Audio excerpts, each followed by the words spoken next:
ಇನ್ನು ಮಂಡ್ಯದಲ್ಲಿ ಗಲಾಟೆ ಆದ್ರೂ ಕೂಡ ಶಾಸಕರು ಪ್ರತ್ಯಕ್ಷ ಆಗ್ತಾ ಇಲ್ಲ, ಫೋನ್ ಸಂಪರ್ಕಕ್ಕೂ ಸಿಗ್ತಾ ಇಲ್ಲ ಮದ್ದೂರು ಶಾಸಕರು.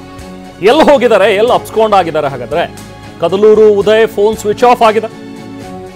ಎಸ್ಕಾರ್ಟ್ ವಾಹನವನ್ನು ಕೂಡ ಬಿಟ್ಟು ಎಲ್ಲೋ ಅಜ್ಞಾತ ಸ್ಥಳಕ್ಕೆ ತೆರಳಿದ್ದಾರೆ. ಯಾಕೆ?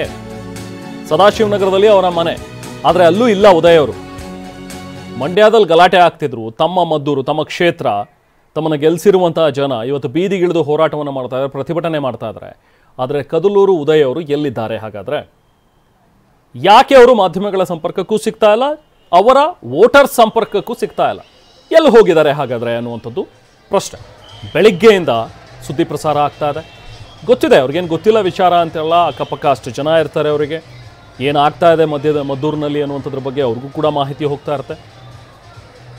ಇಂಥ ಸಂದರ್ಭದಲ್ಲಿ ಆ ಕ್ಷೇತ್ರದ ಶಾಸಕರು ಎಲ್ಲಿರಬೇಕು? ಕ್ಷೇತ್ರದಲ್ಲಿದ್ದು ಯಾವುದೇ ಘಟನೆಗಳು, ಕೆಟ್ಟ ಘಟನೆಗಳು ಆಗದೇ ಇರೋ ರೀತಿಯಲ್ಲಿ ಕ್ರಮ ಕೈಗೊಳ್ಳಬೇಕಲ್ವಾ? ಆದರೆ ಶಾಸಕರು ಎಲ್ಲಿದ್ದಾರೆ ಹಾಗಾದರೆ? ಯಾಕೆ ಯಾರ ಸಂಪರ್ಕಕ್ಕೂ ಸಿಗ್ತಾ ಇಲ್ಲ? ಕಂಟಿನ್ಯೂಸ್ ಆಗಿ ಫೋನ್ ಟ್ರೈ ಮಾಡ್ತಾನೇ ಇದ್ದೀವಿ ನಾವು ಕೂಡ, ಆದರೂ ಯಾರ ಸಂಪರ್ಕಕ್ಕೂ ಇದುವರೆಗೂ ಸಿಕ್ಕಿಲ್ಲ. ಸದಾಶಿವನಗರದಲ್ಲ ಅವರ ನಿವಾಸ ಏನಿದೆ ಅದು ಕೂಡ ಖಾಲಿ ಇದೆ. ಸದ್ಯಕ್ಕೆ ಈಗ ನಮಗೆ ಸಿಕ್ಕಿದ್ದಾರೆ ಉದಯ್ ಅವರು. ಮಾತಾಡೋಣ. ಉದಯ್ ಅವರೇ, ಈಗ ಅವಾಲಿಂದಲೂ ಬೆಳಿಗ್ಗೆಯಿಂದಲೂ ನಾವು ಕೇಳ್ತಾ ಇದ್ದೀವಿ, ಮದ್ದೂರು ಶಾಸಕರು ಎಲ್ಲಿ ಹೋಗಿದ್ದಾರೆ, ಯಾಕೆ ಸ್ಥಳದಲ್ಲಿಲ್ಲ, ಈ ಪರಿಸ್ಥಿತಿಯನ್ನ ಯಾಕೆ ಅವರು ಅಡ್ರೆಸ್ ಮಾಡ್ತಾ ಇಲ್ಲ ಅಂತ ಹೇಳಿ ಏನ್ ಹೇಳ್ತೀರಿ ಉದಯ್ ಅವರೇ? ವಿಚಾರ ತಿಳ್ಕೋಕ್ ಮೊದ್ಲೇ ನಾಪತ್ತೆ ಆಗ್ಬಿಟ್ಟವ್ರೆ, ಕೈ ಸಿಗ್ತಾ ಇಲ್ಲ ಅಂದ್ರೆ ಹೆಂಗೆ? ನಾನು ಅಲ್ಲೇ ಪ್ರತಿ ಗಣಪತಿಯ ಕಾರ್ಯಕ್ರಮದಲ್ಲೂ ಕೂಡ ಭಾಗಿಯಾಗಿ ನಿನ್ನೆ ನಾನು ನನ್ನ ಮಗಳ ಅಡ್ಮಿಷನ್ಗೆ UK ಬಂದೆ. ರಾತ್ರಿ ಬಂದು ಅಂದ್ರೆ ಈ ಘಟನೆ ಆಗಿದೆ. ನೀವು ಬೆಳಗ್ಗೆ ಫೋನ್ ಮಾಡಿದ್ರಿ ಅಂದ್ರೆ ನಮ್ಗೆ ಇಲ್ಲಿ ಬೆಳಗ್ಗೆ 6 ಗಂಟೆ ಇದೆ, ನೀವು ಅಲ್ಲಿ ಏನೋ ಒಂದು 12 ಗಂಟೆ ಇರ್ಬೇಕು ಅನ್ಸುತ್ತೆ, 11-12 ಗಂಟೆ. ಎಲ್ಲಿದ್ದೀರಿ ನೀವೀಗ?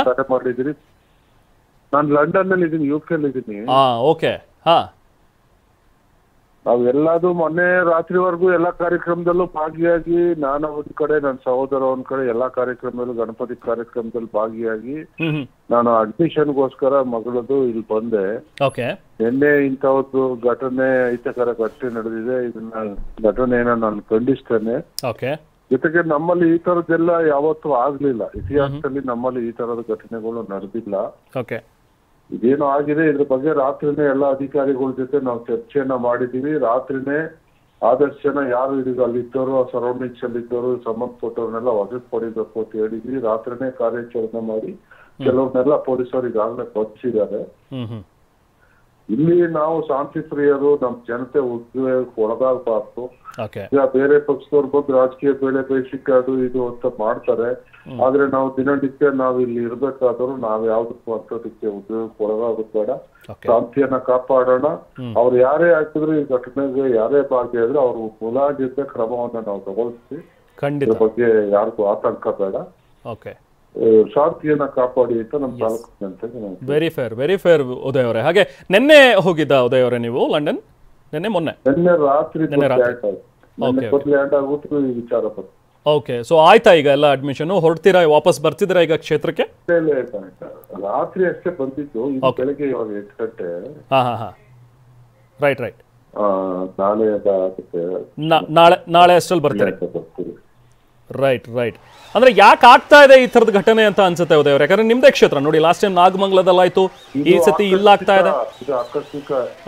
ಇಲ್ಲಿ ನಾನು ಪ್ರತಿ ವರ್ಷ ನಾವೇ ಪ್ರತಿ ಊರಿಗೂ ಎಲ್ಲಾ ಕಡೆಗೂ ನಾವೇ ನಮ್ಮ ಟ್ರಸ್ಟ್ ವತಿಯಿಂದ ಗಣೇಶನ ಮೂರ್ತಿಯನ್ನ ವಿತರಣೆ ಮಾಡ್ತೀವಿ. ಎಲ್ರಿಗೂ ಉಚಿತವಾಗಿ ನಾವೇ ಕೊಡ್ತಿದ್ದೋ. ಈ ಬಾರಿ ನಮ್ದು ಅದು ಇದು ಕಾರ್ಯಕ್ರಮ ಅಂತ ನಾವು ಗಣೇಶ ಮೂರ್ತಿ ವಿತರಣೆ ಮಾಡೋಕ್ ಆಗ್ಲಿಲ್ಲ. ಎಲ್ರಿಗೂ ಕೂಡ ನಾವು ಆರ್ಥಿಕವಾಗಿ ಕಾರ್ಯಕ್ರಮಗಳಿಗೂ ಪೂಜೆ ವಿಧಿ ಅದಕ್ಕೆಲ್ಲ ನಾನು, ಯಾಕಂದ್ರೆ ಎಲ್ರೂ ನಾವು ಒಂದೇ ಸರಿ ಹಬ್ಬ ಇರೋದ್ರಿಂದ ನಾನೊಂದು ಭಾಗ, ನನ್ನ ಸಹೋದರ ಒಂದ್ ಭಾಗ, ಎಲ್ರೂ ಕೂಡ ನಾವು ಖುದ್ದಾಗಿ ಹೋಗಿ ಭೇಟಿಯಾಗಿ ಅವ್ರಿಗೆಲ್ಲ ಪೂಜಾ ಕೈಂಕರ್ಯಗಳಿಗೆ ಸಹಕಾರ ಮಾಡೋದು, ಆರ್ಥಿಕವಾಗಿ ಸಹಾಯ ಮಾಡೋ ಕೆಲಸನ ನಾವು ಮಾಡ್ಬೇಕು. ನಿರಂತರವಾಗಿ ಮೊನ್ನೆ ರಾತ್ರಿವರೆಗೂ ನಾನು ಕಾರ್ಯಕ್ರಮನ ಅಟೆಂಡ್ ಮಾಡ್ಕೊಂಡು ಲೇಟ್ ಆಗಿ ಬೆಂಗಳೂರಿಗೆ ಬಂದು ನಿನ್ನೆ ಫ್ಲೈಟ್ ಹತ್ತಿ ಈ ಕಡೆ ಬರ್ತೀವಿ. ಓಕೆ. ಸೊ ಅವ್ರು ಯಾರು ಆ ಥರ ಘಟನೆಯಲ್ಲಿ ಭಾಗಿಯಾಗಿದ್ದಾರೆ, ಕಲ್ತೂರಿದ್ದು ಅವರೆಲ್ಲ ಅರೆಸ್ಟ್ ಆಗಿದಾರಾ ಉದಯ್ ಅವರೇ? ಈಗ 20ಕ್ಕೂ ಹೆಚ್ಚು ಜನ ರಾತ್ರಿನೇ ಕಾರ್ಯಾಚರಣೆ ಮಾಡಿ ಅರೆಸ್ಟ್ ಮಾಡಿದ್ದಾರೆ. ಓಕೆ. ಅದ್ರ ಬಗ್ಗೆ ತನಿಖೆ ಮಾಡ್ತಾರೆ. ಈಗೆಲ್ಲ ಸ್ವಲ್ಪ ಅಲ್ಲಿ ಸೇರೋದು ಇದೆಲ್ಲ ಆಗ್ತಾ ಐತಿಯಂತೆ. ಹ್ಮ್ ಸೊ ಆ ಒತ್ತಡದಲ್ಲಿದ್ದಾರೆ ಪೊಲೀಸರು ಕೂಡ. ಹ್ಮ್ ಅದೆಲ್ಲ ಕ್ರಮವನ್ನ ತಗೊಳ್ತಾರೆ. ಏನು ಹೊರಗಿಂದ ಯಾರಾದ್ರೂ ಬಂದಿದ್ದಾರೆ ಅಂತ ಅನ್ಸುತ್ತಾ? ಚಲುವರಾಯಸ್ವಾಮಿ ಅವ್ರು ಹೇಳ್ತಾ ಇದ್ರು ಅದನ್ನ. ಈಗ ಯಾರೋ ಊಟಕ್ಕೆ ಬಂದಿದ್ರು ಅನ್ನೋಂತ ಮಾಹಿತಿ ಸಿಕ್ತು. ನಿನ್ನೆ ಯಾರೋ ಊಟಕ್ಕೆ ಸೇರಿದ್ರು, ಮೊನ್ನೆ ಏನೋ ಅಲ್ಲೂ ಹಬ್ಬ ಇತ್ತು. ಸೊ ಆ ವಿಚಾರದಲ್ಲಿ ಏನೋ ಊಟಕ್ಕೆ ಸೇರಿದ್ರು ಅಂತ ಸಂದರ್ಭದಲ್ಲಿ ಯಾರ ಏನಾಗಿದೆ ಅನ್ನೋದ್ರ ಬಗ್ಗೆ ತನಿಖೆ ಮಾಡ್ತಿದ್ದಾರೆ. ಇವತ್ತು ಬಹುಶಃ ಎಲ್ಲ ತನಿಖೆಯಿಂದ ಎಲ್ಲ ಗೊತ್ತಾಗುತ್ತೆ. ಅವ್ರು ಯಾರೇ ಆಗಿದ್ರು ಕೂಡ ಇದಕ್ಕೆ ಕ್ಷಮೆ ಅನ್ನೋದಿಲ್ಲ. ಅವ್ರ ಮೇಲೆ ನಿರ್ದಾಕ್ಷಿಣ್ಯ ಕ್ರಮ ತಗೊಳ್ಳೋದು ಖಂಡಿತವಾಗಿ ತಗೊಳ್ಳೋ ಕೆಲಸ ಮಾಡ್ತೀವಿ. ಓಕೆ, ಅಲ್ಲ ಇವತ್ತು ಬೆಳಿಗ್ಗೆನೂ ಕೂಡ ಪೊಲೀಸರು ಲಾಠಿ ಚಾರ್ಜ್ ಮಾಡಿದ್ದಾರೆ, ಹೆಂಗಸರ ಮೇಲೂ ಹೊಡೆದಿದ್ದಾರೆ, ಅವ್ರನ್ನ ಅಮಾನತ್ ಮಾಡಬೇಕು ಅಂತ ಪಟ್ಟು ಹಿಡಿದಿದ್ದಾರೆ. ಈಗ ಏನ್ ಹೇಳ್ತೀರಿ ಇದಕ್ಕೆ ನೀವು? ಈಗ ಅಧಿಕಾರಿಗಳ ಲೋಪ ಇದ್ರೆ ಅವ್ರನ್ನ ಖಂಡಿತವಾಗಿ ಅವ್ರ ಮೇಲೆ ಕೂಡ ಕ್ರಮ ಆಗುತ್ತೆ.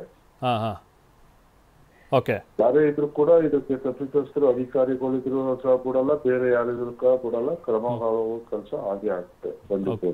ಓಕೆ, ಈಗ ಇನ್ನೂ ಪ್ರತಿಭಟನೆ ಮುಂದುವರಿತದೆ, ಜನ ಸೇರ್ತಾನೆ ಇದ್ದಾರೆ ಎಲ್ಲ ಕಡೆಯಿಂದನೂ ಬಂದು. ಬಿಜೆಪಿಯ ನಾಯಕರುಗಳೆಲ್ಲ ಹೋಗ್ತಾ ಇದ್ದಾರೆ ಈಗ ಸ್ಥಳಕ್ಕೆ. ಏನ್ ಅಪೀಲ್ ಮಾಡ್ತೀರಿ ಈ ಸಂದರ್ಭದಲ್ಲಿ ನೀವು ನಿಮ್ಮ ಜನರಿಗೆ? ನೋಡಿ, ಈಗ ಬಿಜೆಪಿಯವ್ರು ಬಂದು ಇಲ್ಲಿ ಪ್ರಚೋದನೆ ಮಾಡೋದು ಬೇಡ. ಇಲ್ಲಿ ಅಂತ ಸನ್ನಿವೇಶ ಇಲ್ಲ ಮದ್ದೂರಿನಲ್ಲಿ ವಿಶೇಷವಾಗಿ. ಏನೋ ಸಣ್ಣ ಘಟನೆ ಆಗಬಾರ್ದಿತ್ತು, ಈ ಘಟನೆ ಆಗಿದೆ. ಆ ತಪ್ಪಿತಸ್ಥರ ಕ್ರಮ ತಗೊಳ್ಳೋ ಕೆಲಸ ಆಗುತ್ತೆ.